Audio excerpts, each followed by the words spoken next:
Hi there, I'm Chris Bromley, and I want to talk about how Portal Kick ruined UVS. This is my favorite card in the game. It's a little 4 diff, 4 mid 4, kick reversal, 2 mid block. Kick didn't mean shit at this time, by the way. Reversal did, but it has this ability on the top that's a wonderful little two-way ability, right? It does something on offense, it does something on defense.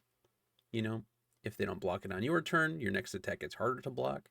And if they don't block it on their turn, their next attack gets harder to play. But what I really want to talk about is the bottom. The bottom enhance. It says if you have at least one character card in your discard pile or remove from game pile, draw one card. Now, I could show you, I think that if you wanted to, you could go through and look up the word draw in the last 4 years and the stark change between 2018 to 2020 and to now. I say 4 years, 7 years. I've been playing this game a long time. But the bigger thing that I want to talk about is this concept of cards that asks you questions and demand an answer. This is a great example, right? This is a card that in a kit says, hey, you need to have a character card in your discard pile or removed from game pile, which is kind of a tall ask for most characters. You're not usually playing character cards. Maybe if you're playing in a sealed or a draft environment, you might have some character cards as buddy blocks.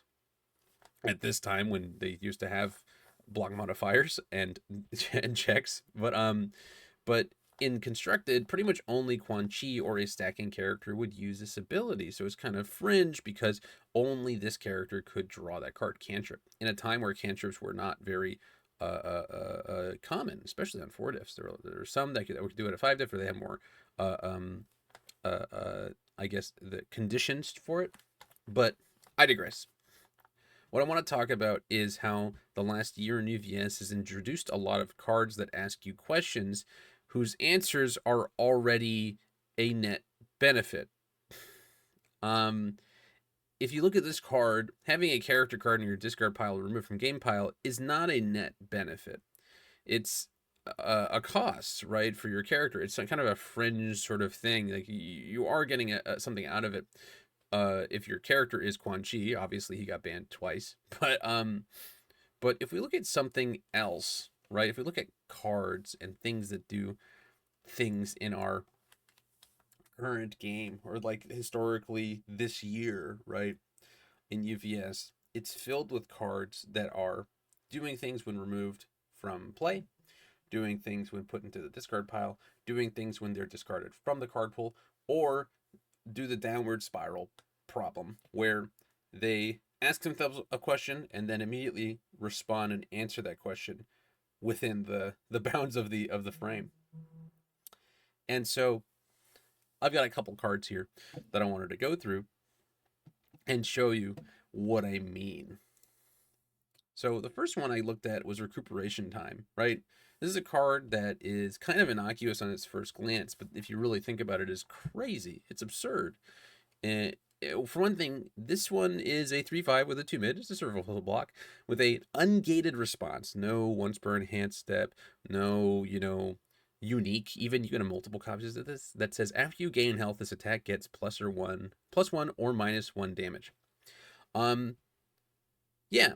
So I want you to think of health gain as, instead of manipulating the number on your character, as minus damage, because that's functionally what it's doing. If you are face tanking an attack, if you gain life, you're giving this current attack minus damage. So this is saying after I gain health on defense, right? On offense, I just get a benefit, right? My character gains health, so this attack will get +1 damage. But on defense, it says after I gain health, gain more health. And it's for each time that you activate the game, right? So it's answering a question that, or rather, the question it asks is, hey, are you already doing this thing? Because I will do more of it, and it's ungated. And because there's lots of other, foundations, characters, assets that gain health, at like tiny increments or one at a time, the only recourse you have is to not hit somebody. You have to just sit there and wait until you can one-shot an opponent.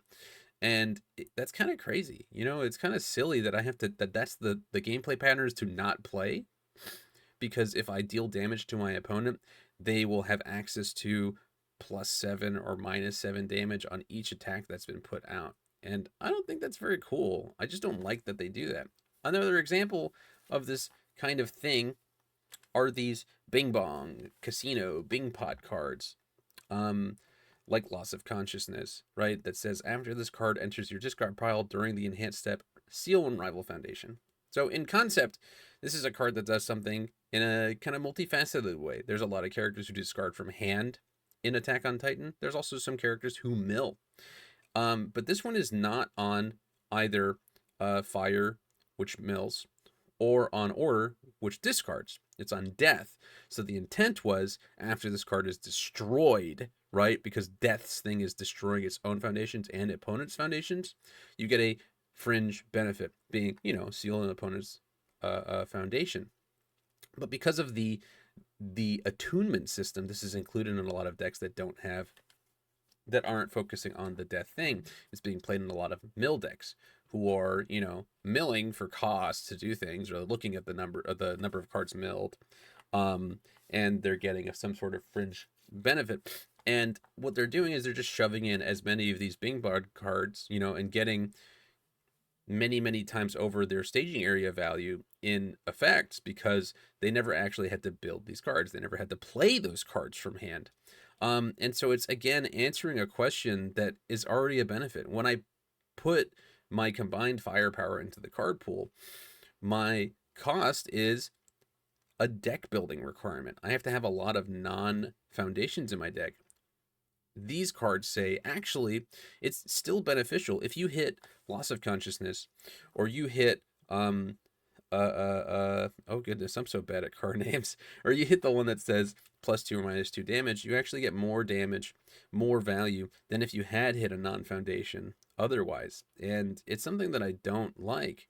And in fact, they end up being valuable even on the board, because they still get their ability when they're destroyed. It's just one of the most valuable spam cheap foundations in the format, and I think that there were a mistake. I just cannot abide it. It's so crazy. A third one that I've prepared is Wish Hard, right? Which is along the way the same vein as Loss of Consciousness and the other Bing Bong cards, but this one specifically is for discarding it. And I look at this also for cards that say when they leave card pool, or that count the number of cards leaving card pool. Cards that do this effect are so dangerous, because oftentimes when people are discarding cards, right, the intent of this card is to lessen the impact of discard, right?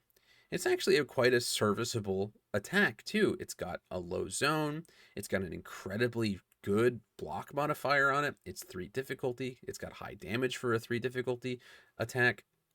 It can get stunned too, But the bigger thing, the reason why people will actually end up playing this card, is because of the upon discarded clause that says remove it and draw a card. The thing is, if you're playing this in Aaron, right, who discards for cost to get some sort of value, I assume, it says, hey, actually you cycle instead. So instead of if you have 4 copies within your deck 4 times during the game, you can draw a card instead of going down on hand size. But what actually happens is it's played in characters like Pony. It's played in characters like Bertolt 2. It's played in any character who has the fire symbol on them and has access to a cycle, enhance, or response, or whatever ability. Something that says discard 1 card, draw a card, or draw 1 card, discard 1. And then they go net positive on the card they discarded.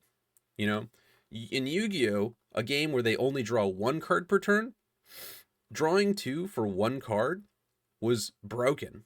It's still broken. I think Pot of Greed is limited to 1. I don't know. I don't really play that game, but I do know that, it's a meme how much playing 1 card and drawing 2 cards is. It's so crazy. It's a reason why I, loved playing Toga 1, when she first came out, because she could play a cantrip and then her character ability would cycle while I was drawing, and I would get lots and lots of hand bonus, right?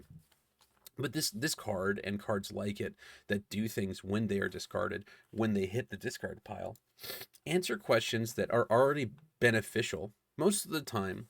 Like when you look at Portal Kick, right?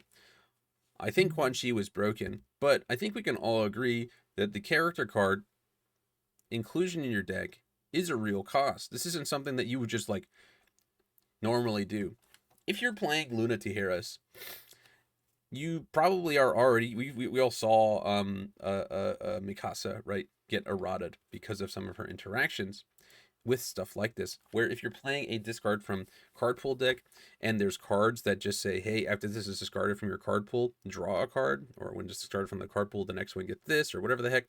The benefit is already my card left the card pool. You're already getting -1 difficulty to your cards for the rest of the turn. Why are we getting more benefits? For Wishhard, right? Before looking at this card, before making this card, before making cards like this, like Loss of Consciousness, like Recuperation Time, I think designers and playtesters should have looked at these effects and said, hey, this is addressing a real problem for this character, which is, hey, I discard cards for cost. And they're not getting benefits, but taking it out of the context of that character and saying, hey, what else discards from the from the hand in the format? What else can make this card enter the discard pile, right? What else is gaining health in this format? Not just the original place that they're designed for, because they didn't ask the question, or maybe they did and they decided that it was fine. You know, I'm sorry, I might be projecting too much, but the bigger thing for me is there's not enough answering questions that have like actual deck building costs that have no benefit or you know, in fact, they're bad for their own their own situation, right? They're tall asks. And so having a benefit, an answer to a question that is already a benefit, is how we get to the point where we are right now, where decks are so high powered, they can filter through their decks so fast. And it's so crazy to complain about that in a game where we can draw up to 7 cards per turn, but we're here, you know, that games are regularly ending before turn 4, and that's kind of like the standard. So anyway, I just wanted to talk about this thing because it's been a big reason why I haven't enjoyed a lot of like competitive play this season, and I hope that it's something that gets better in the future.